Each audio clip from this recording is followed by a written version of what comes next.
Hi everyone. Thanks so much for being here. My name is Retha Knoetze. I'm doing my PhD, as Lee said, with Rhodes University, but I work at the University of South Africa, or UNISA, and my study actually looked at, I'm saying looked because I'm just about to submit, so I'm almost done. Looked at the curriculum at UNISA, the University of South Africa, which is a very large distance education institution in South Africa. The title of my talk is Different Kinds of Lenses, Developing Critical Citizens Through English Literary Studies. I just want to make sure that you're seeing my slides okay. We are. Okay, great. Um, my PhD study, I'm just going to quickly tell you about that because my paper is based on this study. My title of my study is Investigating the Means of Legitimation of English Literary Studies, a case study of a curriculum at a South African university. And as I've mentioned, it's looking at this English literature curriculum at this very large distance education institution, the largest in Africa, actually, with over 400,000 students. The part of the impetus for this study has been low pass rates for the English literature modules for many years. And my study draws on specialization and really uses a lot of tools from the specialization toolkit to make explicit what kinds of knowledge and knowers are valued in the curriculum. The data that I analyzed included curriculum documents and tuition material for the 6 literature modules that made up the curriculum, as well as interviews with academic staff. And the rationale for my study is that making the underpinning values of an English literature curriculum more explicit can allow us to see the tacit practices of the discipline more clearly, which can allow us to design pedagogies that are better geared towards allowing a diverse student body epistemological access to the discipline. And it can also allow us to be more critical of the disciplinary norms that we are actually expecting our students to take on if we can see those practices more clearly. So I draw on specialization, and I'm going to briefly introduce specialization, but I'm not going to go into too much detail. If you do have questions, please feel free to jump in. But basically, the specialization dimension of LCT is about what specializes a specific field, making its knowledge practices or knower attributes distinct from other fields of practice. So it works from the premise that practices are always about or oriented towards something and by someone. And epistemic relations are what governs what can be considered knowledge in a specific field, while social relations govern what can be considered, who can be considered a legitimate knower. So different fields place different levels of restriction around what objects can be studied, how they can be studied, and who can be considered a legitimate practitioner in the field. And that gives us varying strengths of epistemic and social relations. So basically what I have here this is called the specialization plane. And we've got social relations plotted on this horizontal axis and epistemic relations on the vertical axis. And this makes 4 main specialization codes. So I'm just going to tell you a little bit about English literary studies. English literary studies, there have been previous studies that have looked at English literature, a lot at school level, at secondary level, and a few at tertiary level. And most of these studies have classified English literary studies as falling into what specialization would refer to as a knower code. So that means that who you are, the disposition that you bring to the discipline is very important. But the specific knowledge and methods, principles and procedures are relatively downplayed. So that is what previous studies have found that have looked at English literature. Um, and then So hang on, hang on. if we Can you move just go on, back one moment, yes, Rita? So yes, I think that one of the things that I really think, and you've mentioned it here, um, is that specialization gives us the tools to see what is valued, what counts for achievement. I think it's really autonomy that really talks about what makes a practice distinct from other practices. But I think specialization, and you've got it here, is that who can be a legitimate participant, and what yes, knowledge is legitimate for participating. So um, yes, just to just to kind of just point out that what we looking here is at what's valued in the field and what counts for achievement and success in the field. yeah, yeah. Okay, Okay. thank you. So for English literature, then what counts is, um, from what other studies have said, is the disposition is very important, the disposition that you bring to the discipline. So then there are also different kinds of dispositions that people can bring to the field. And in English literary studies, previous studies have coded English literary studies as what it is called a cultivated gaze. So basically, what this means is that the value disposition is generally considered to be one that can be developed through immersion in the discipline over an extended period of time. This is different from a social gaze, which where you need to be a certain kind of person by virtue of your birth or your social category, for example, inborn talent, gender, race, or sexual orientation, in order to have the value disposition. So there's nothing intrinsic that is required for you to be able to take on the cultivated gaze, but what is necessary is immersion in this practice over an extended period of time. And theoretically, anyone can take on this way of seeing and interacting if they are immersed for enough time in the practice. Okay, so that's what previous studies have found. And now I'm going to tell you a bit about what differentiates my study from the previous studies. So, as I've mentioned, there are studies that have looked both at secondary level and at tertiary level at English literature. And there are the studies that have looked at the higher education sphere have actually limited themselves to looking at first year courses. So, what is different about my study is I look at a curriculum across 3 years of undergraduate study.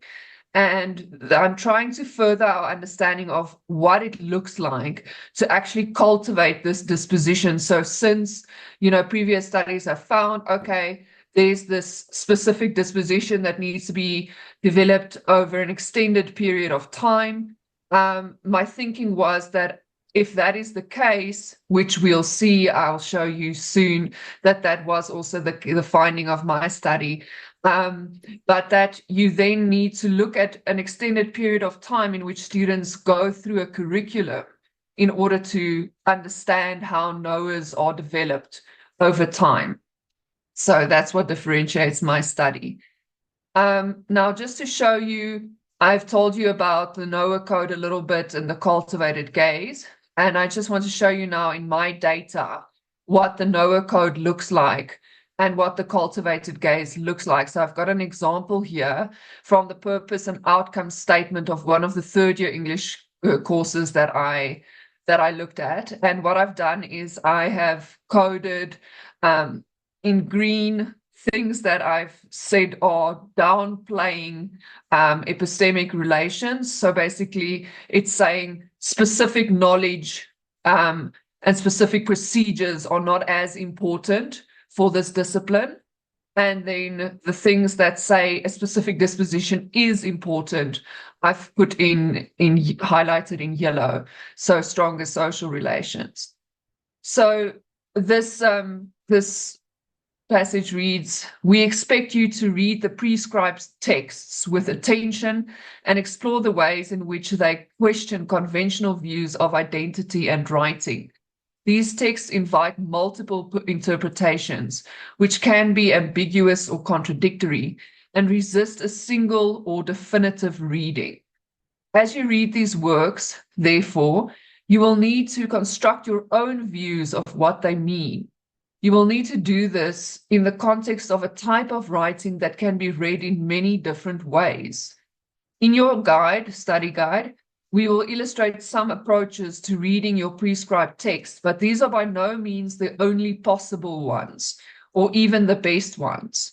You need to employ them with critical attention as starting points for arriving at your own understanding.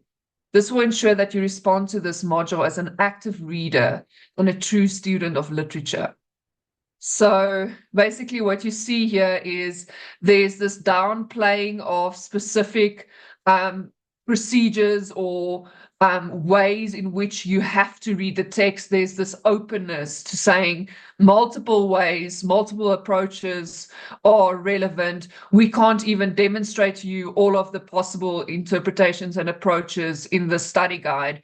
But what is important is that you as a student come to your own understanding, pay critical attention to the literary text. So that's saying you need a specific disposition, you need independent thinking, you need to be a critical thinker. That is what's being valued in this module. So that's just to show you what the NOAA code looked like in my data.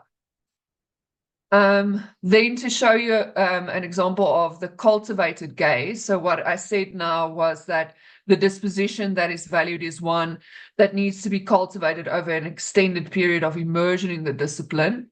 When I interviewed academics and asked them about what is needed to develop the ways of reading and writing that are valued in the discipline, there was a strong emphasis on immersion.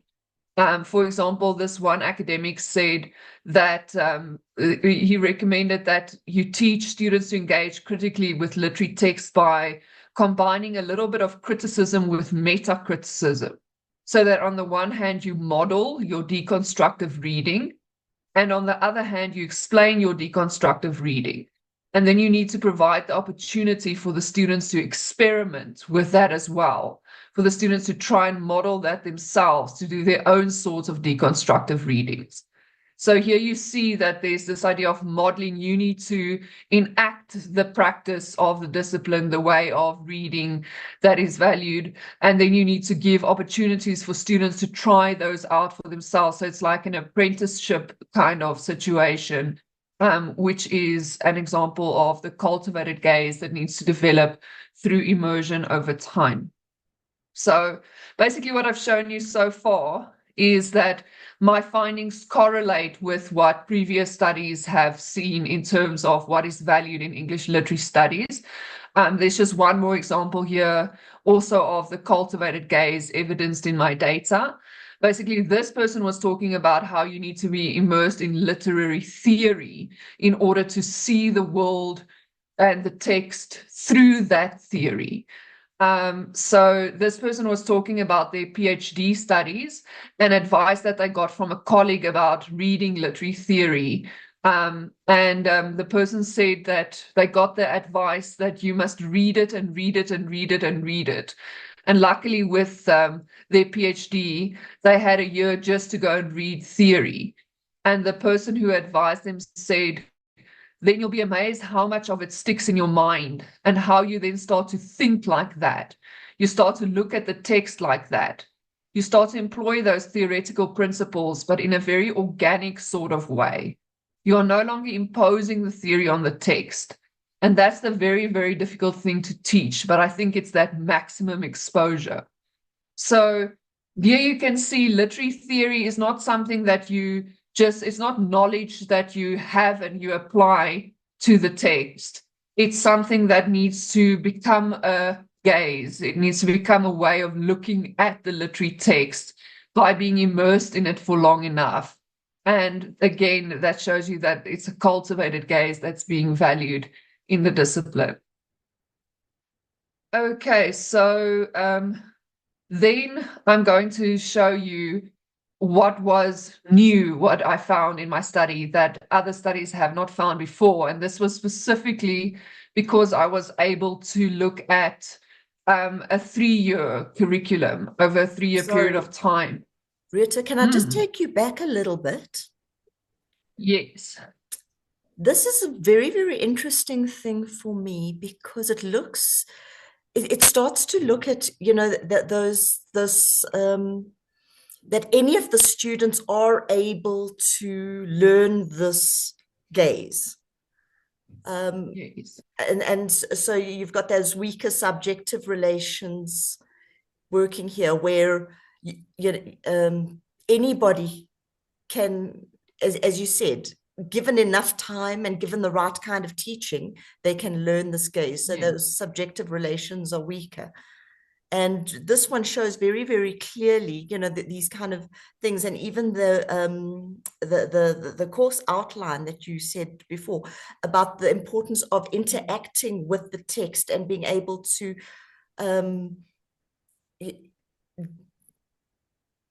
engage with that text, study that text, take it apart, put it together, and so on. So, I mean, to me, when I look at that, those stronger interactional relations are coming out so clearly. Yes.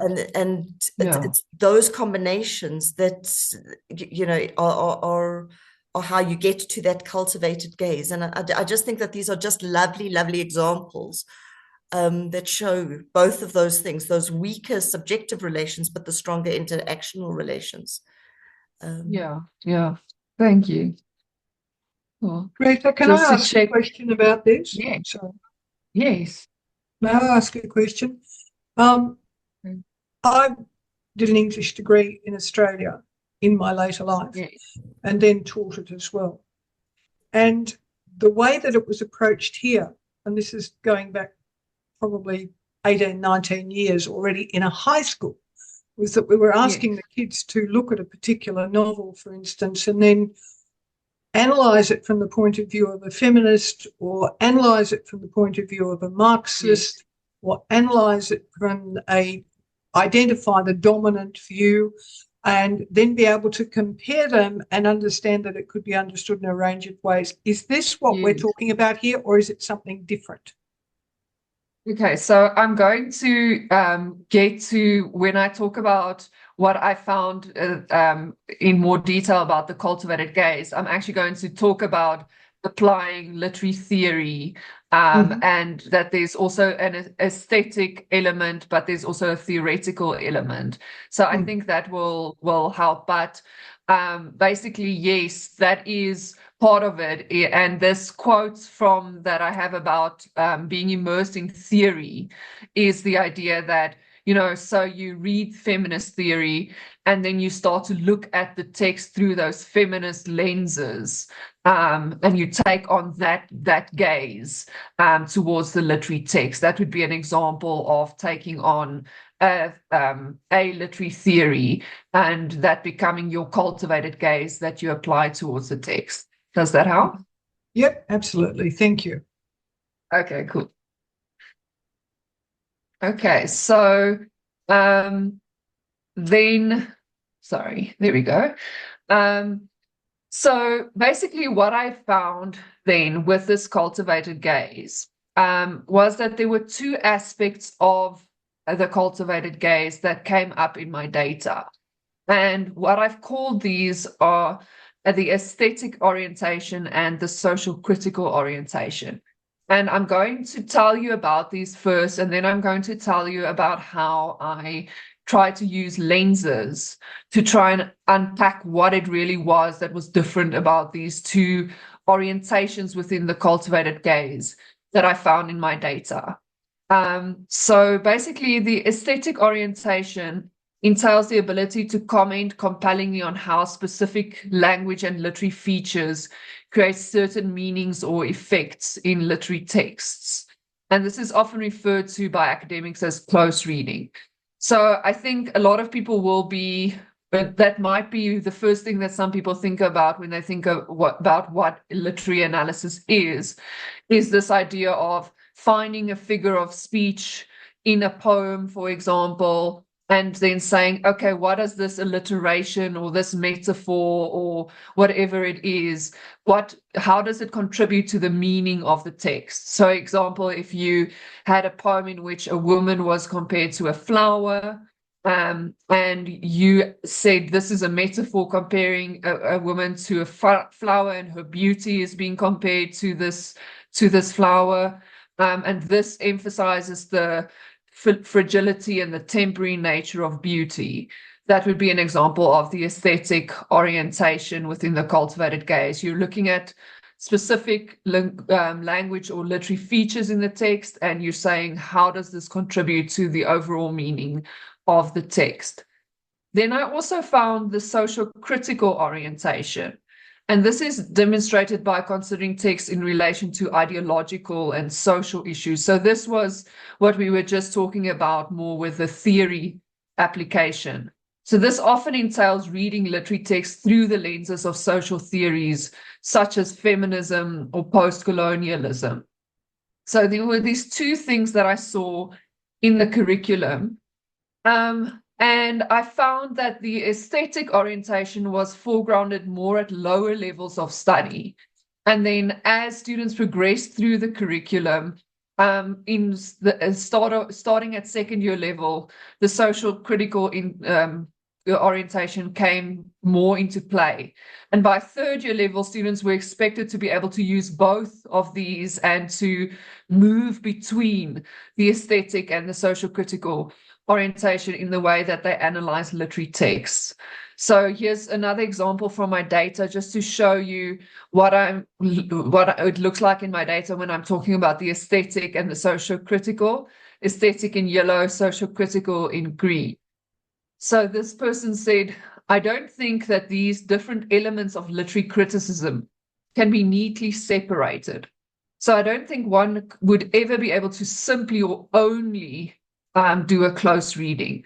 Nevertheless, I think that a good deal of close reading in undergraduate studies, particularly in first and probably second year, should serve as an essential foundation of literary studies. Ideally, I think that more and more complex theoretical readings should emerge as the student progresses through undergrad, in a manner which continues to emphasize the necessity of a close attentive to the details of the text. One still reads closely, but now also reads a broader discursive text. Instead of drawing insights towards an understanding of the work as object, one might draw them towards other ends, tracking structures of consciousness, deconstructing violent hierarchies, effecting political change, expressing cultural identity. So here you see that there's this aesthetic orientation, which the person is saying is emphasized more at the lower levels of study, first and second year. And then the social critical theoretical readings come in later on, but that the students should be able to move between these two by third year level. And what's interesting here is that there's this idea that the aesthetic orientation is concerned with drawing insights towards an understanding of the work as object. So you're drawing on your knowledge of literary devices and techniques, and you're saying, okay, what does this tell me about this literary text or this genre of text? I'm trying to understand the text or the overall genre better. While the social critical orientation is more concerned with how does this text reflect on society? So actually the text becomes a way to understand society better. The object is a reflection on society rather than I'm trying to understand just this text itself better. So this is the difference that I found between these two orientations. So yeah, as I've said, the aesthetic is concerned with understanding the literary text itself. The social critical is concerned with understanding and critiquing the text as a reflection of broader social issues. And as I mentioned, students were required to synthesize these two orientations by third year level. Okay, so then also just to give you a little bit more about the social critical orientation, my interview data also suggested that academics hoped that the social critical orientation would become not just a way in which students engaged with literary texts through their studies, but that it would actually become a way in which they engaged with knowledge and society more broadly.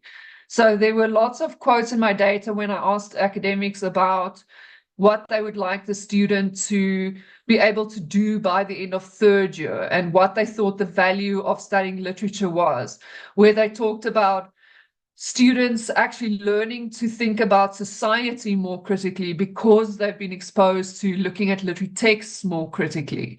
So here's an example. This person said, I would expect them to have a broader vision of life and a better understanding of people, of surroundings, of settings, of characters, of people. And also being able to interrogate representations, which are, they're constructed. They should be able to look at constructedness in terms of every aspect of society, whether it's individuals, communities, or the larger world, and be able to reflect critically on the situations around them. So you see that there's this desire for this social critical orientation, which allows you to think critically about the text and how it reflects on society, that there's a hope that this will just become a way of interacting with society more broadly in all kinds of situations in which students find themselves. Retha, So I'm very interested yes. just to hear a little bit more. In terms of the selection of the texts, did they, actually choose particular novels or autobiographies or whatever that would, look? I'm just thinking like something like Things Fall Apart, where it really takes issue with the impact of colonialism on Nigeria or something, something like that. Did they try to bring out particular issues in their selection of what literature these students studied in the curriculum? Yes. So there was a focus on applying post-colonial theory to some of the texts. There was an emphasis on feminist readings of literary texts, and the texts were specifically chosen to interrogate certain issues in society. So the idea was that by engaging critically with the text, the students would develop this critical orientation towards society. Thanks, Lee. So now I've told you we've got this social critical orientation and this aesthetic orientation that I found within this cultivated gaze that students were expected to take on. And then I thought, okay, let's try and use lenses, because this is a finer grained way of analyzing what is, valued in this case within the cultivated gaze, to see if that can shed light on what exactly the difference is between these two kinds of orientations. So just to introduce you to ontic and discursive lenses, basically within the cultivated gaze, there are two kinds of lenses. Ontic lenses, where significant others are construed as objects of study, and discursive lenses, where significant others are construed as studies of objects of study. So I hope this will become clear sooner with my example. Carl actually provides an example in Knowledge and Knowers of British cultural studies. And he explains that early cultural studies emphasize immersion in exemplary works of culture. So basically you had to be immersed in, let's say, if it was, let's say Shakespeare was considered very important for the immersion. So you would be immersed in Shakespearean texts, the plays and the poems of Shakespeare, in order to develop what was valued in the way of looking at literary texts. So the texts themselves, the works of art themselves, are what you need to be immersed in for the ontic lens. Then more recent cultural studies rather emphasizes immersion in exemplary works about culture. So basically what happens is the emphasis moves to being immersed in the criticism of literary works or of cultural works instead of immersion in the object itself as the way of developing the gaze that is valued. So in this, like if we were to take my example of Shakespeare again, now if you were to say, no, it's not about being immersed in Shakespeare's works himself, to be able to see text in specific ways. That's not what's being valued. We're valuing, the scholarship on Shakespeare. You need to read lots of scholarship about Shakespeare, and that's going to give you the way of looking at the literary text that is valued. That would be an example of the discursive lens. Okay, so I was like, okay, let's try these lenses and see what they tell me about my aesthetic and social critical orientation, and if they shed more light on this. So in my case, I found that both orientations were underpinned by discursive lenses, but that the social critical orientation was also underpinned. There was a discursive and an ontic lens aspect. Basically, both of them, I've showed you some quotes that showed that academics emphasized immersion in examples of how to enact the close reading or to enact the theoretical reading. There was a strong emphasis on that as a way to develop students' ways of looking at literary texts. So immersion in modeling. Right. So that's an example of immersion in the discursive lens, because it's an example of the study, the object being studied. You are being shown how the object is being studied, and that is what helps you to learn how to study the object yourself. It's not the immersion in the literary work, it's the immersion in the academic giving the model. This is how you engage with the literary text. So that's an example of discursive lensing. So in both of my cases, the social critical and the aesthetic orientation, both of them required immersion in models of this way of reading literary texts in order to develop the valued gaze. So what I also found, though, was with the social critical orientation, some lecturers also emphasized the importance for students to be immersed in the different perspectives of people portrayed in the literary text themselves as a means of developing empathy and broad-mindedness. For example, one academic said, reading literature teaches you about empathy. I think you can relate better to people if you read a lot of literature, especially fiction, because it teaches you how to see things through another person's perspective, from another person's point of view. So here you see there's immersion in the actual literary text that's also being emphasized. And that is immersion in certain ways of different people's ways of understanding the world. And they say this actually builds empathy by being immersed in these different perspectives. So therefore, the social critical orientation was described in my data as underpinned by both the discursive lens as well as an ontic lens, while the aesthetic orientation was only described as being underpinned by a discursive lens. So that tells us something about how you need to go about teaching these texts, how you need to go about immersing students in the discipline.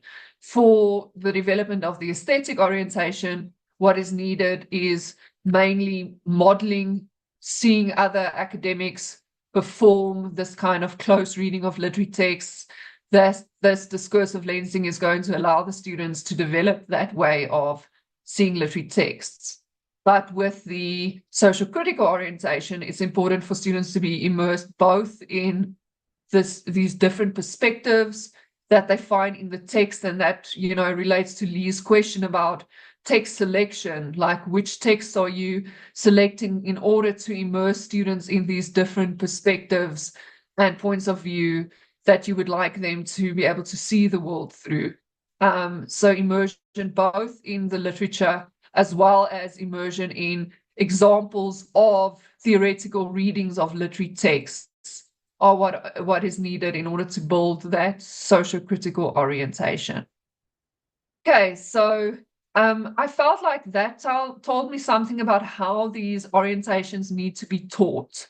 But I still felt that it wasn't quite capturing what I told you about earlier about the one is concerned with understanding the text as object, and the other one is concerned with understanding text as a reflection of society. I felt that this was not, the ontic and discursive lenses were not quite getting at the difference between these two orientations in that way. And that's when I went to Cole to have a discussion about, okay, what is it that's different about these two orientations that are clearly coming out of my data? But the ontic and the discursive lenses are not quite getting me there to show the difference. And that's where we came up with two new kinds of lenses. So these are called the converging and the diverging lenses. And here you see I've got the scientific little example. This is basically a metaphor for what's happening between these two kinds of orientations. The one is you've got the light rays coming in and reflecting inwards, refracting inwards to illuminate the text as object of study.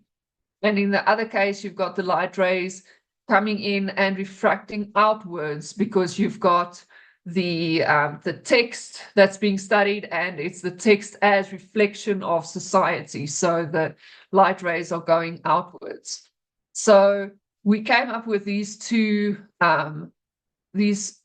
lenses, which really, I think, serve to describe the difference between the aesthetic orientation and the social critical orientation. But I think that it might be applicable to many other cultivated gaze disciplines to look at, whether these kinds of lenses might possibly be at play in those disciplines. So just to show you the translation device that I came up with for these lenses, the converging lensing is described as the valued cultivated gaze is concerned with acquiring a better understanding of the object of study. And the diverging lens, here the valued cultivated gaze is concerned with understanding and critiquing the object of study in relation to broader social and ideological issues. And I've got examples here just to show you what I mean by the aesthetic orientation, the converging lens. Close reading refers to a way of reading that considers the details of the poem very carefully.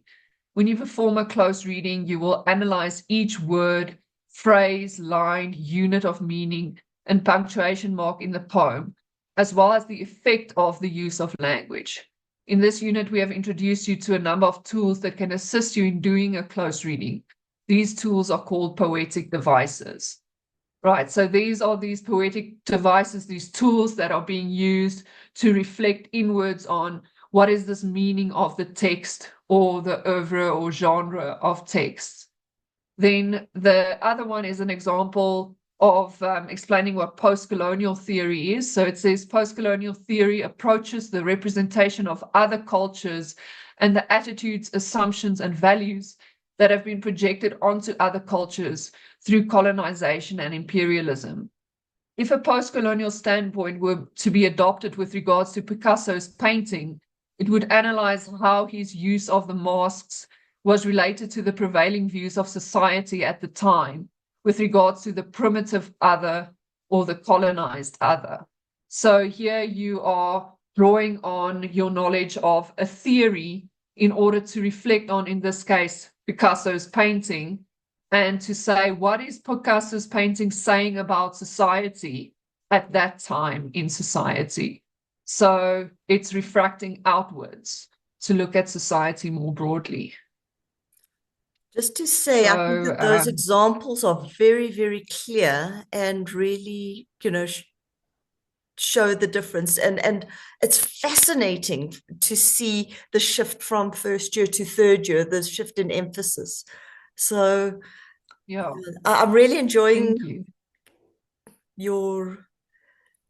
what you're sharing here, because I think that this is incredibly clear, the way that you've laid this out. Rita's got a question. Thank you so much. Rita. The same here. I'm so fascinated. Thank you very much. Because I was a bit confused in the beginning when you were differentiating the aesthetic. Because for me, aesthetic was bringing in notions of being on the surface, kind of. But when you have now presented the converging and the diverging lenses, I think it's making it much more clear, and it's making the distinction. Yeah, but I wanted to, but maybe I'll ask you at the end. I just wanted to hear your story about how your methodological process, but we'll do that when you finish. Thank you very much. Okay, sure. I do Thanks, think Rita. that it would be useful now just to tell us, I mean, when you said aesthetics, I kind of thought about the imagery that the text was creating, but I was just in light of Rita's question, why did you choose that word? Before we go to Joe. Yeah, so a lot of it is about, when you look at the effects of literary devices on texts, it is very much an aesthetic kind of reading that you're doing. So it's often to do with saying, this is the imagery that is present. And then you're saying, okay, but what does this mean for the text? How does this help to create? So it's basically about asking questions about what the aesthetic aspects of the text are actually doing in terms of creating meaning. And that's why I chose that term. Thanks, Rita. Thanks for bringing Sure. that up. Rita and Rita. Thanks for bringing that up and for clarifying. Let's hear from Joe. Hi, everyone. Hi, Rita. Thank you so much for... Can you hear me okay? We can hear you fine. Yes. Yeah. Great to see you again, I wanted to say, because I went to your presentation as well at LCT5. It was fantastic. And the gazes, I have to say, it's probably the most confusing concept for me right now and has been for quite a while. I remember talking to Paul, who is also here, I think. So it is all becoming clearer. Thank you so much. It's fantastic. All I wanted to clarify for now is really, would it be safe to say, and would it be correct? So converging lensing, if I say it's more about the depth, while diverging lensing would be more about the breadth, would that be correct I think way that of would be thinking a about good, this? yes, Starting I think point that would be a good kind of, yeah. But I think also the emphasis on illuminating the object of study versus illuminating society, so yeah, is the emphasis on depth in terms of the object of study, or is it the object of study as reflection on society more broadly? Does that make sense? I think so. It's starting to make sense. I'm more seeing it, instead of depth and breadth, I'm more seeing it in terms of inward and outward, looking into the text or into the thing, which you can do in broad ways or deep ways, and looking at into the object of study and then out that study in relation to wider social issues. Thomas has also got a question, and that is, thanks. What's the relationship between gazes and lenses? And I think that goes right to the 4K model. Do you want to talk about the relationship between gazes and lenses? Sure. So something that should be noted is that lenses have not been fully developed for all of the gazes, but specifically for the cultivated gaze.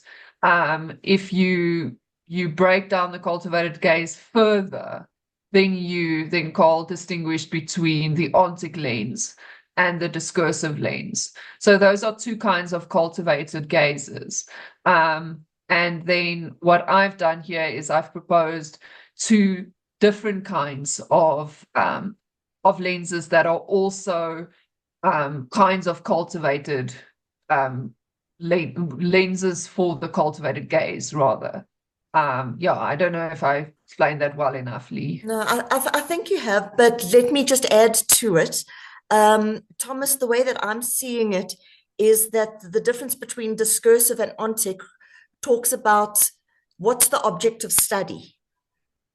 When the actual literature itself is the object of study, you know, you're looking at this novel, or you're looking at this poem, or you're looking at this Shakespearean text, and you're going, then your object of study is you're using an ontic lens.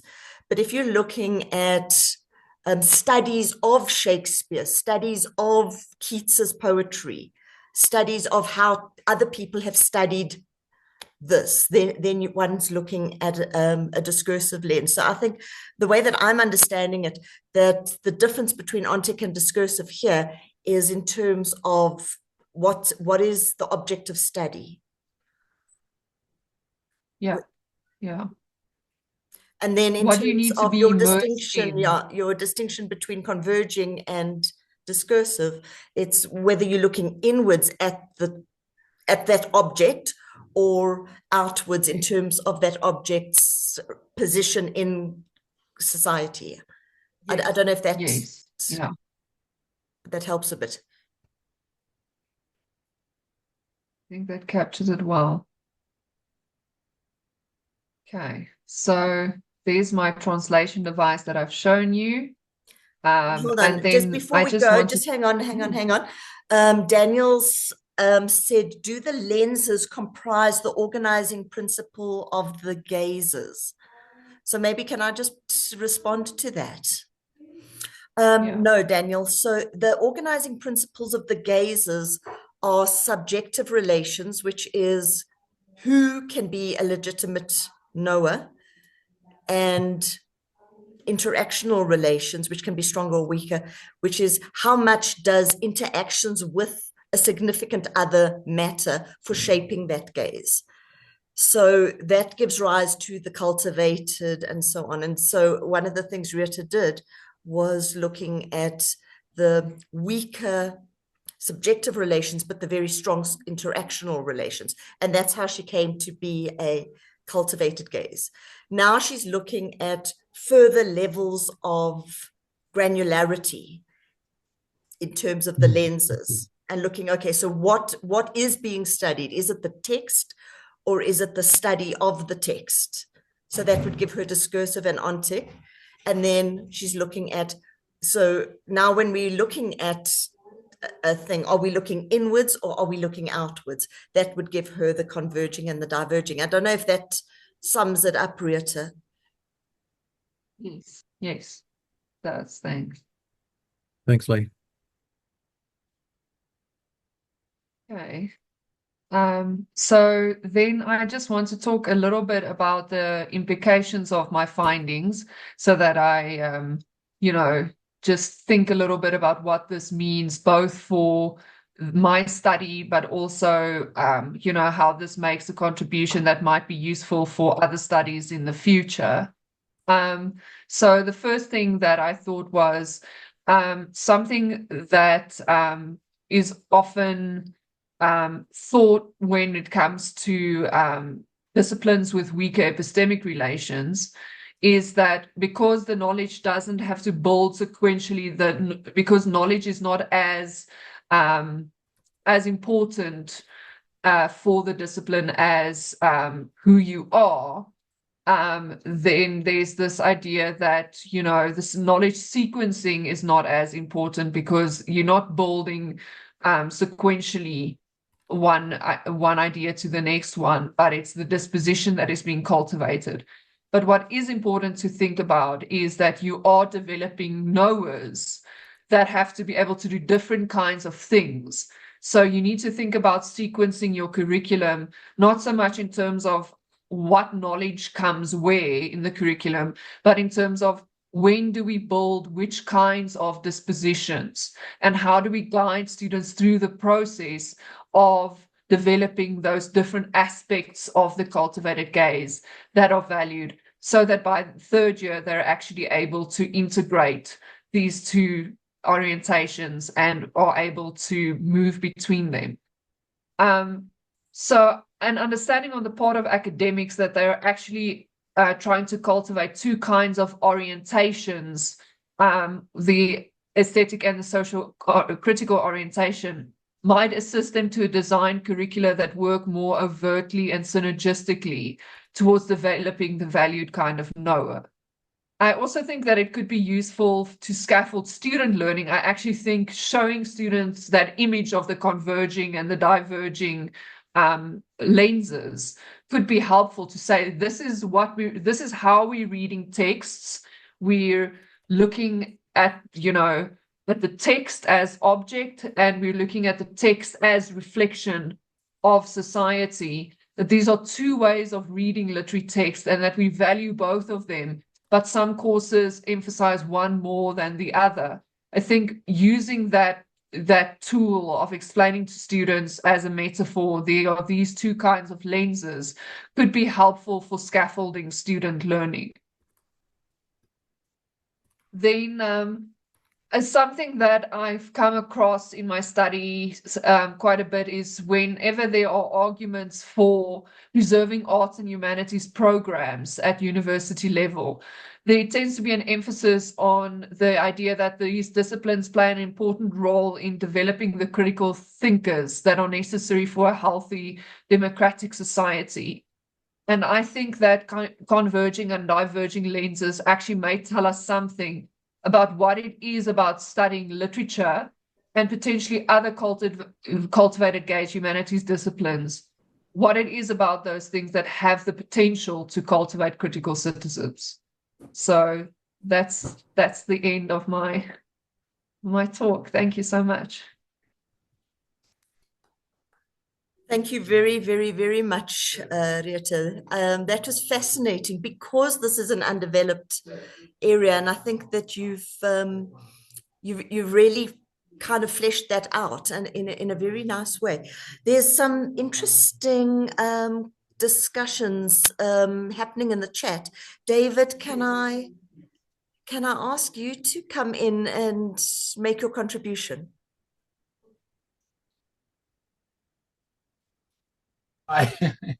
I'll try. It's really a response to what Thomas and I are both Macquarie people, and we're both trained in systemic functional linguistics. And so for us, the key distinction is between text and context. And so I tend to see the ontic discursive distinction and the convex concave distinction as being both examples of whether the object of study is the text or the context. Lee remarks that the discursive is modeling the deconstruction process, and I think that's a very good way of describing Derrida and deconstructionism and maybe even post-structuralism quite generally, but I think it's a little bit less useful to discuss feminist and post-colonial approaches, which are also an intrinsic part of the socio-critical approach. That was the comment I was making. That's all. Thanks. Okay. So just to make sure, I'm not sure if I 100% understand, but so you're saying that the feminist and was it the post-colonial that is less well described by the text and context? I don't think they're necessarily deconstructive. That's all I was saying. that. Okay. Yes. So Lee's comment Yeah. was that the emphasis in the discursive and post-structuralism generally was on modeling a deconstruction process. And I think that doesn't quite capture feminist and post-colonial insights, which are really, let's use texts to study something larger. Let's use texts to study social inequality, colonialism, and history. I mean, we're leaving out new historicism as a literary Yes. Yes. Yeah. But all of them do basically take the object of study as a reflection of broader issues in society. So in that way, they all, I think, fit with the idea of the diverging lens, which is saying, what does this object of study say about society more broadly? Right. And I think that the point I was making to Thomas was that this is really, it maps onto a distinction Halliday uses in the Introduction to Functional Grammar. It says anytime you're looking at a text, there are two possible purposes. One is to find out more about the text. For example, why is it valuable? Why is it beautiful? Why is it aesthetically pleasing? And the other one is to use the text to find out something else about something else. What is the class structure of society? What is the geopolitical structure of the world, and so on and so forth. And I think that captures it quite well, better than I think Derrida, because Derrida at bottom is about deconstructing texts, and he's not quite so interested in contexts, which is what's really at stake with the diverging point of view. Get the broadness is to take in the context of the text. Yeah. Thanks for that. Not at all. Thank you. It was a very interesting discussion, and I particularly liked your emphasis on the ontic discursive doesn't quite get it, and so I moved on to something better. And what you've got is a wonderful metaphor, but a metaphor is a metaphor, and you need to look at what's beyond the metaphor. Yeah. So that's why I made the comment. So I think that what stood out and what's come out for me from what David's just said is, that part where you said that you had two different approaches. One was that close reading of the text, and the other was the positioning. So I think that the reason why you said that the close reading of the text had that discursive element as well is not because it brought in feminist and decolonizing theories at that point, but it was that close reading of the text had a discursive element because of the modeling of the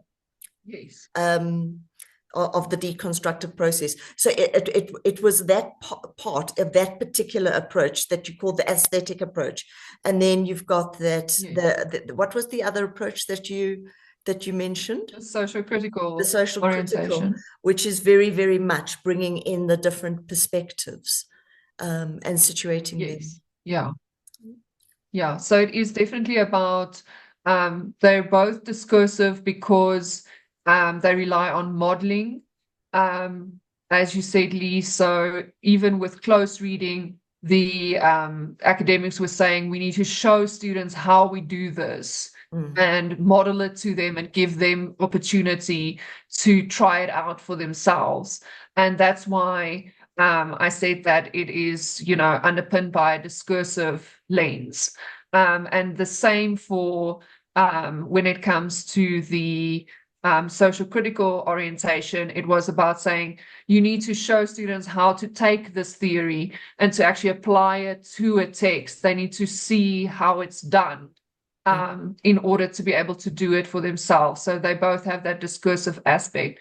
But then with the social critical, there was, of course, also the other side of it that was you need to be immersed in other people's perspectives, and that comes from immersion in the text themselves. And that's why, it's both an ontic and discursive lensing that underpins the social critical orientation. So I want to pick up on that point because I think it's a really, really important LCT point, is that you've got these two different focuses. foci, one on the text itself and one on the socio-critical approach. So you're looking at different things, but they can be underpinned by the same basis of legitimation, which is, they both have a discursive lens, but they work in different ways because they've got a different object. So, it just again brings out the difference between the focus of what you're looking at and what what you're studying, and then the basis of the legitimation. So, okay, anybody else want to make any other comments or ask any questions or, link with your own work?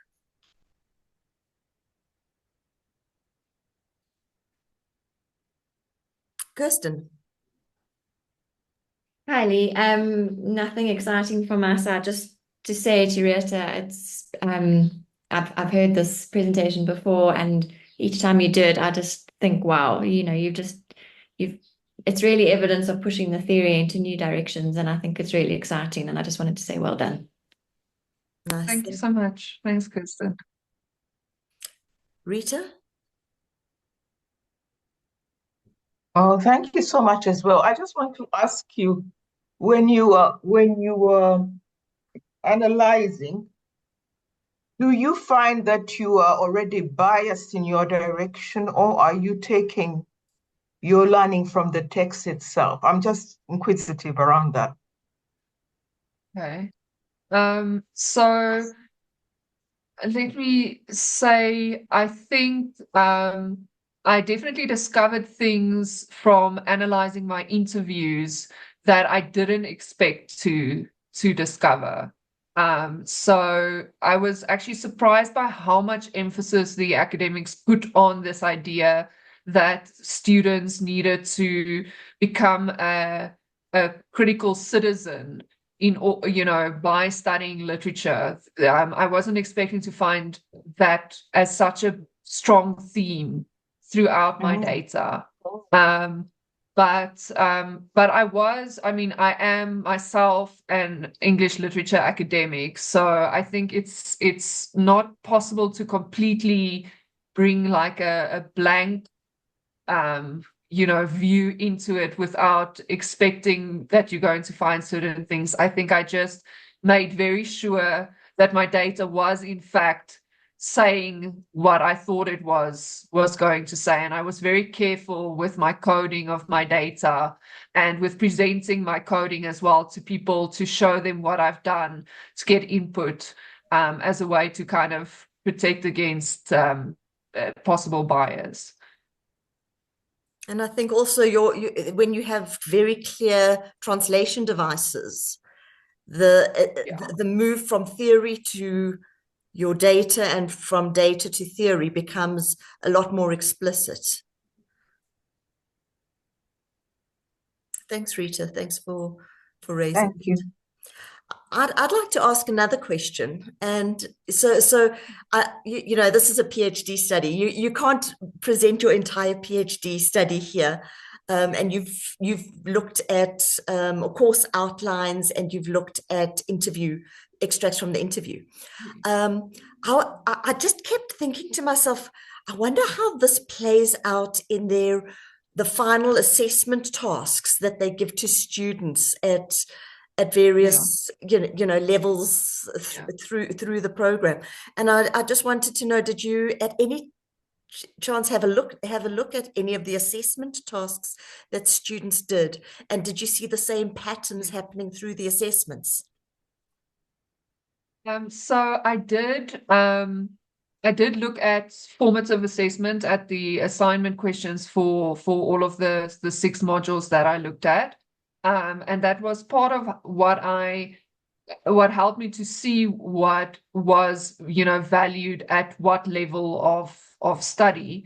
But something that I did pick up on, which I talk about in my thesis, is although academics placed the strong emphasis on the idea that they would like students to be able to transfer their social critical orientation beyond the text to think about social issues more broadly, the assignment questions were very much locked into what is this? Let's do a feminist reading of this specific text. Or, let's do a post-colonial reading of this text. And there wasn't, really space for students to talk about, current issues, for example, in relation to that, to bring that together with other contexts beyond the text. And I actually think that was an area in which the assignment questions could be improved, was if we are trying to cultivate this critical citizenry, we should actually be helping students to make that shift from, okay, we're bringing a feminist reading to the text, but how does this relate to issues in society more broadly? So that's a criticism of our pedagogy that I've brought into my thesis. Yeah. Okay. Sorry, last question from me. How much is the fact that you're dealing with massive student numbers in a distance program limiting the kind of, how does this apply in your own life, and how does this apply in your community, and yes, that yes. kind of questioning? Yeah, so it has a huge impact. It's basically what I found. So this is what I've presented here, comes out of my first chapter of my thesis, which is about what is the curriculum underpinned by. But the next chapter is about, okay, but how does the pedagogy relate to, does it or does it not align with these things that are actually in the curriculum? And my findings were that there's major misalignments between what is actually done in the curriculum, taught in the curriculum, and what is valued in the curriculum.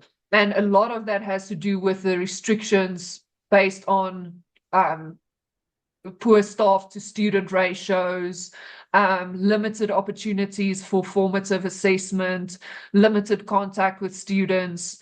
So basically the whole neoliberal university system is really, really limiting the way in which this curriculum is taught.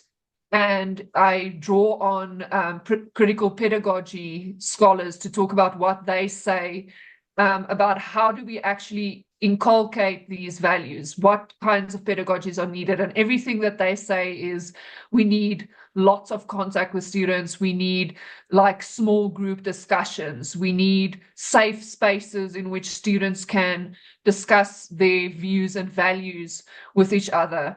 And all of those things are practically impossible in the context which we have. So basically, I'm saying that if we're serious about trying to cultivate critical citizens through humanities programs, we can't teach them in the way that we're doing them like en masse with poor staff to student ratios, that then we're not effectively teaching and developing critical citizens. So we're kind of kidding ourselves that we're doing it if we try and do it in that way. Sure.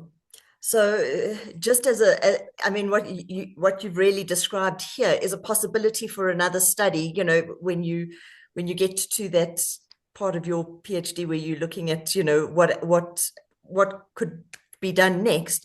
That sounds to me like an autonomy analysis of teaching critical literacies in a massive distance university, and the extent to which other factors impact on being able to actually give students the goods of the practice, so to speak. Dorian's made some interesting remarks here. Dorian, can I ask you to come in?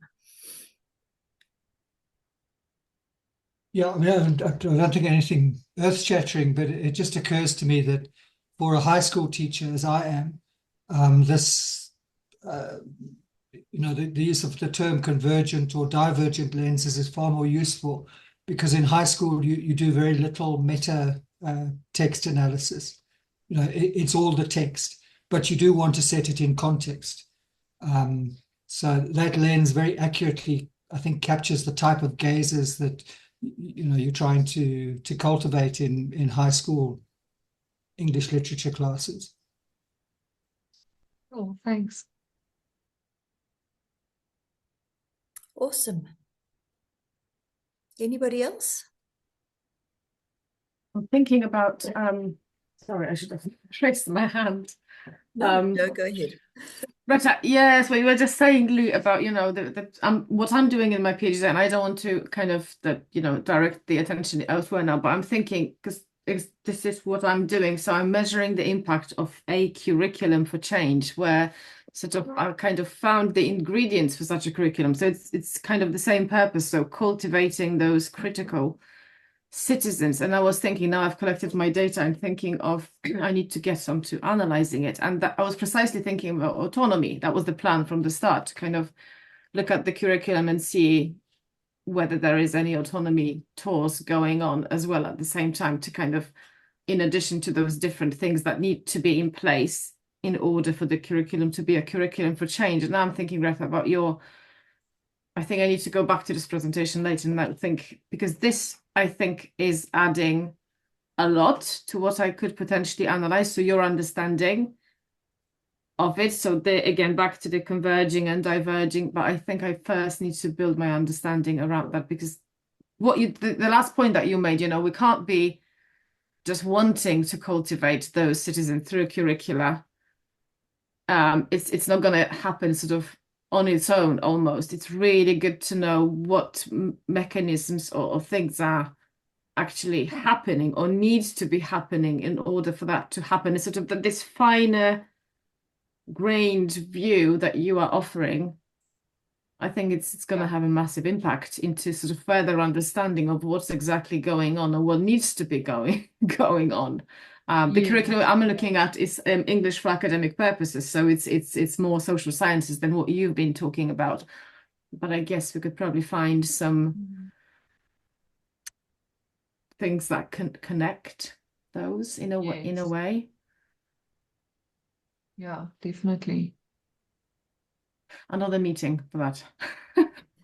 Yeah, well, I'm happy to chat if you ever need to. Yeah, I will. I will reach out. Awesome. Anybody else? Great. Well, thank you so much, Retha. I'm going to give you a clap. Oh, thank you. I think that's been fantastic. I've really, really enjoyed your presentation and your study. We've spoken about it, oh gosh, many years ago, a few years ago. And it's just been amazing to see. I think, as Kirsten mentioned, the progress over time and how it's come to this point. So well done, and all the best for your final submission. Strength. Thank you so much. It's a marathon, and the finish line is in sight. Yes. And thank you so much, everybody. Thank you for joining us today. And then the next roundtable is going to be on the 26th of September, and that's Merv's going to be presenting some of her work. So looking forward to that, and look out for the notices.